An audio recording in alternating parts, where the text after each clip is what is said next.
Assalamualaikum warahmatullahi wabarakatuh. Saya Zalika Steve sekarang akan mempresentasikan ujian sekolah saya dari mata pelajaran Bahasa Indonesia. Di sini saya akan membahas dari materi kelas 10 sampai kelas 12. Yang pertama ada materi teks biografi. Nah, sebelum memasuki materi utamanya, kita harus mengetahui apa sih teks biografi itu. Teks biografi adalah riwayat hidup seseorang yang ditulis oleh orang lain. Adapun juga autobiografi itu adalah riwayat hidup seseorang yang ditulis oleh dirinya sendiri. Nah, selanjutnya ada tokoh yang bisa dijadikan di biografi. Yang pertama adalah tokoh yang terkenal. Ini contohnya seperti Presiden Soekarno. Terus yang kedua, tokoh yang sukses. Yang ketiga, tokoh yang memiliki peran besar. Dan yang keempat, tokoh yang menyangkut kehidupan banyak orang. Nah, selanjutnya ada ciri teks biografi. Ciri teks biografi itu terbagi menjadi dua. Di sini yang kita akan bahas itu menurut tujuannya. Yang pertama ada biografi memberikan pengetahuan perjalanan hidup seseorang tokoh kepada pembaca. Yang kedua ada biografi memberikan pembelajaran dari kehidupan tersebut. Jadi misalnya kita bisa mempelajari kisah-kisah dari tokoh biografi tersebut agar kita tuh merasa terinspirasi. Terus yang ketiga ada biografi memberikan contoh atau teladan dari tokoh tersebut. Nah, selanjutnya ada ciri biografi menurut fungsinya. Di sini juga ada terbagi menjadi tiga. Yang pertama, biografi menganalisis dan menerangkan kejadian-kejadian seseorang. Yang kedua, memberikan pengetahuan mengenai kelebihan seseorang dan latar belakangnya. Yang ketiga, teks biografi memberikan informasi berdasarkan sudut pandang orang ketiga. Nah, selanjutnya kita akan membahas struktur biografi. Struktur biografi itu terbagi menjadi tiga. Yang pertama kita akan bahas adalah orientasi. Orientasi merupakan struktur bagian awal dari teks biografi. Bagian ini mencakup pengenalan tokoh dan latar belakang peristiwa yang akan diceritakan. Selanjutnya ada peristiwa penting. Peristiwa penting ini diceritakan mengenai rangkaian peristiwa, yaitu kejadian-kejadian utama yang dialami oleh para tokoh. Bagian ini disusun secara kronologis sesuai dengan urutan waktu agar pembaca dapat memahami. Nah, bagian terakhir ada reorientasi. Reorientasi ini berisi komentar atau pernyataan simpulan mengenai rangkaian peristiwa yang telah diceritakan. Reorientasi ini berperan sebagai penutup atau akhir pada teks biografi, dan ini juga bersifat opsional, jadi tidak harus ada. Nah, yang terakhir ada kaidah kebahasaan. Yang pertama, kaidah kebahasaannya menggunakan kata ganti orang ketiga tunggal seperti ia, dia, beliau, dan nya. Kata ganti ini biasanya dipakai secara bervariasi. Yang kedua, ada menggunakan kata ganti petunjuk yang dipakai untuk menggantikan hal yang telah disampaikan sebelumnya. Kata ganti petunjuk ditandai dengan kata ini dan itu. Yang ketiga, menggunakan penanda waktu berupa konjungsi seperti sejak dan ketika. Menggunakan kata depan yang menunjukkan keterangan waktu seperti pada. Dan yang terakhir, menggunakan penanda waktu berupa nomina seperti nantinya atau kelak.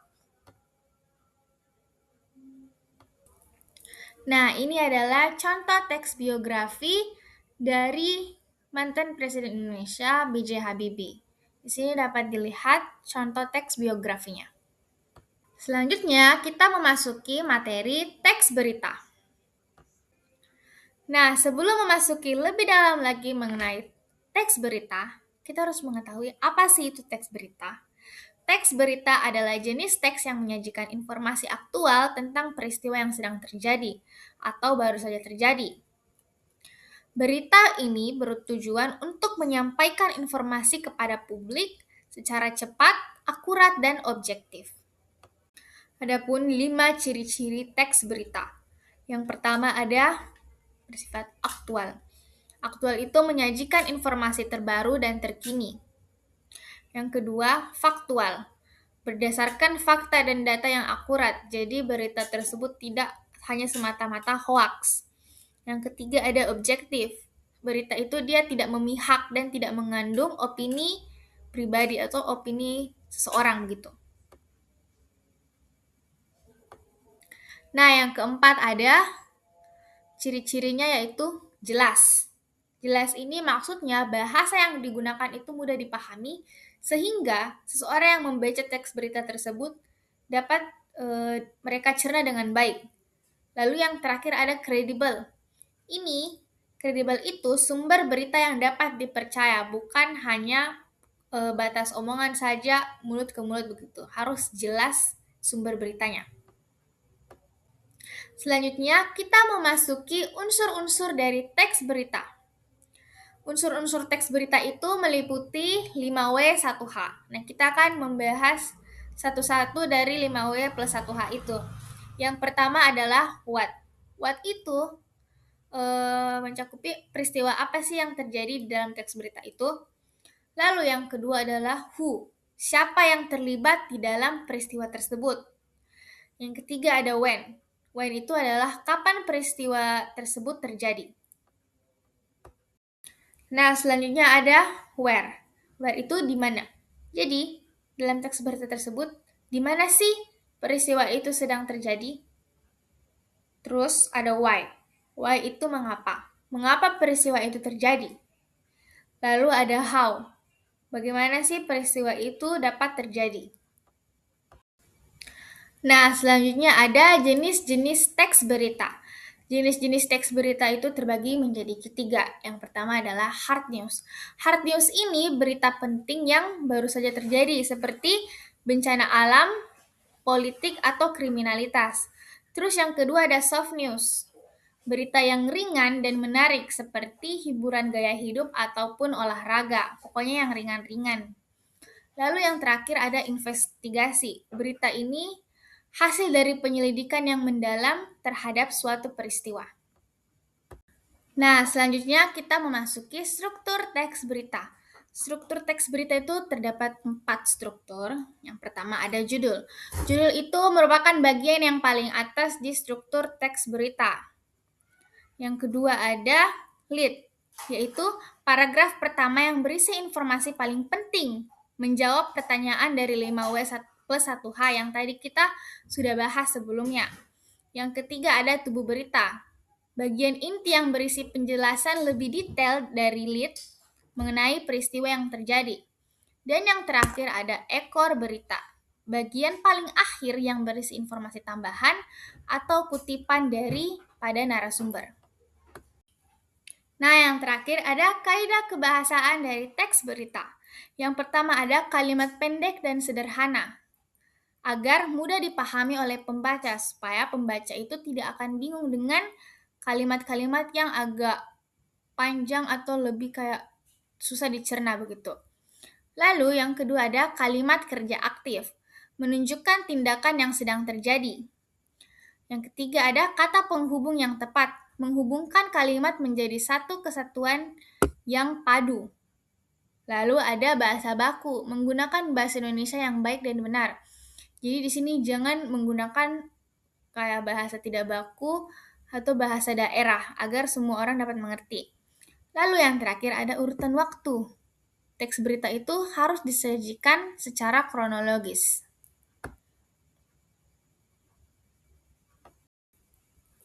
Nah, di sini ada contoh teks berita. Teks berita ini adalah tentang kebakaran.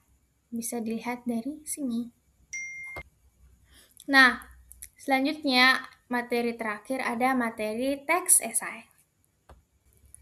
Nah, sebelum memasuki lebih mendalam di teks esai, kita harus mengetahui apa itu teks esai. Teks esai adalah tulisan yang mengemukakan pendapat dan gagasan penulis secara singkat. Teks ini fokus pada sudut pandang pribadi dan bertujuan untuk meyakinkan pembaca. Selanjutnya ada struktur teks esai. Terbagi menjadi 3 bagian. Yang pertama adalah pendahuluan, kemudian isi, yang terakhir adalah penutup. Pendahuluan itu untuk memperkenalkan topik esai, serta menyampaikan tesis yang menjadi fokus argumen penulis. Yang kedua ada bagian isi. Bagian ini menjelaskan argumen, fakta, atau yang mendukung tesis. Setiap argumen ini harus disampaikan dengan jelas. Yang terakhir ada penutup. Penutup itu menyimpulkan argumen yang telah disampaikan dan menegaskan kembali pandangan penulis. Selanjutnya ada ciri kebahasaan. Ciri kebahasaan itu ada 6. Yang pertama, ditulis dalam bentuk prosa. Teks esai ditulis dalam bentuk prosa yang runtut, menyampaikan ide dengan jelas, sehingga pembaca itu dapat memahami argumen. Yang kedua ada pendek dan dapat dibaca dengan nyaman. Teks esai itu memiliki panjang yang bervariasi, tetapi biasanya terdiri dari paragraf yang singkat dan mudah dibaca. Nah, yang ketiga ini tertutup, yaitu memiliki gaya penulisan yang khas. Gaya penulisan dalam esai mencerminkan suara penulis, yaitu pribadi pendapat dan pengalaman yang ditampilkan dengan cara yang khas. Nah, selanjutnya ada informasi terbatas. Penulis itu tidak membahas seluruh aspek. Jadi informasi terbatas itu kayak misalnya itu kita memiliki topik pendidikan, tapi harus jelas pendidikannya. Bukan hanya pendidikan saja, jadi kayak pendidikan dokter kah, atau pendidikan hukum. Jadi itu informasinya terbatas. Terus selanjutnya ada menjaga keutuhan struktur. Meskipun singkat, esai tetap harus memiliki alur yang logis dari awal hingga akhir, tidak berantakan. Lalu yang terakhir memiliki sudut pandang pribadi. Ini adalah bersifat subjektif karena menonjolkan opini dan sikap penulis terhadap suatu hal. Nah, selanjutnya kita akan membahas jenis-jenis teks esai. Yang pertama ada esai deskriptif. Esai deskriptif itu berfokus pada menggambarkan objek, tempat, atau peristiwa dengan detail. Contohnya itu dapat berupa deskripsi pemandangan yang indah.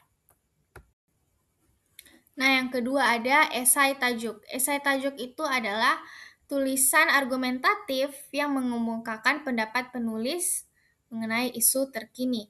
Contohnya dapat berupa opini redaksi mengenai kebijakan pendidikan terbaru. Selanjutnya ada esai pribadi, menggambarkan pengalaman unik dari penulis. Contohnya itu dapat dari pengalaman penulis ketika tinggal di desa. Nah, selanjutnya ada teks esai reflektif. Itu melibatkan pemikiran kritis dari penulis terhadap pengalaman pribadinya. Contohnya dapat berupa renungan tentang makna keadilan dalam masyarakat modern. Nah, yang terakhir ada teks esai kritik. Teks esai kritik ini memberikan analisis yang mendalam terhadap suatu karya seni. Contohnya itu bisa meliputi ulasan film atau analisis buku yang populer. Nah, yang terakhir ada langkah-langkah menulis dari teks esai. Yang pertama itu adalah menentukan topik. Menentukan topik ini merupakan langkah pertama agar kita dapat dimudahkan untuk perkembangan ide dan menarik minat daripada pembaca. Nah, yang kedua ada menentukan kerangka. Menentukan kerangka itu membantu kita mengorganisir dari pemikiran kita. Nah, yang ketiga ada mengembangkan kerangka. Dari kerangka itu kita kembangkan menjadi paragraf yang utuh dengan gaya bahasa yang personal namun tetap santun. Lalu yang keempat adalah menulis tesis. Menulis tesis itu sebagai dasar argumen yang sangat penting. Ini kita dapat memberikan arah atau fokus dalam penulisan esai. Terus yang terakhir ada merevisi esai. Membaca ulang untuk memperbaiki kesalahan seperti kesalahan ejaan, tanda baca, serta memastikan kelogisan dari argumen kita. Nah, ini adalah contoh dari teks esai. Teks esai ini adalah punya saya, yaitu teks esai kritik. Di sini saya mengkritik salah satu film yang populer atau terkenal dari judul Dead Poets Society. Di sini saya mengkritik kebebasan berpikir dari film tersebut. Itulah tadi pemaparan materi dari kelas 10 sampai kelas 12. Menurut saya, materi yang paling menarik dari ketiga materi tersebut adalah teks esai. Kenapa? Karena teks esai itu mendorong saya untuk menganalisis suatu topik secara mendalam, dan juga di teks esai itu saya bisa mengekspresikan opini pribadi dengan tetap didukung alasan yang logis. Sekian dari saya. Mohon maaf jika ada salah kata. Wassalamualaikum warahmatullahi wabarakatuh.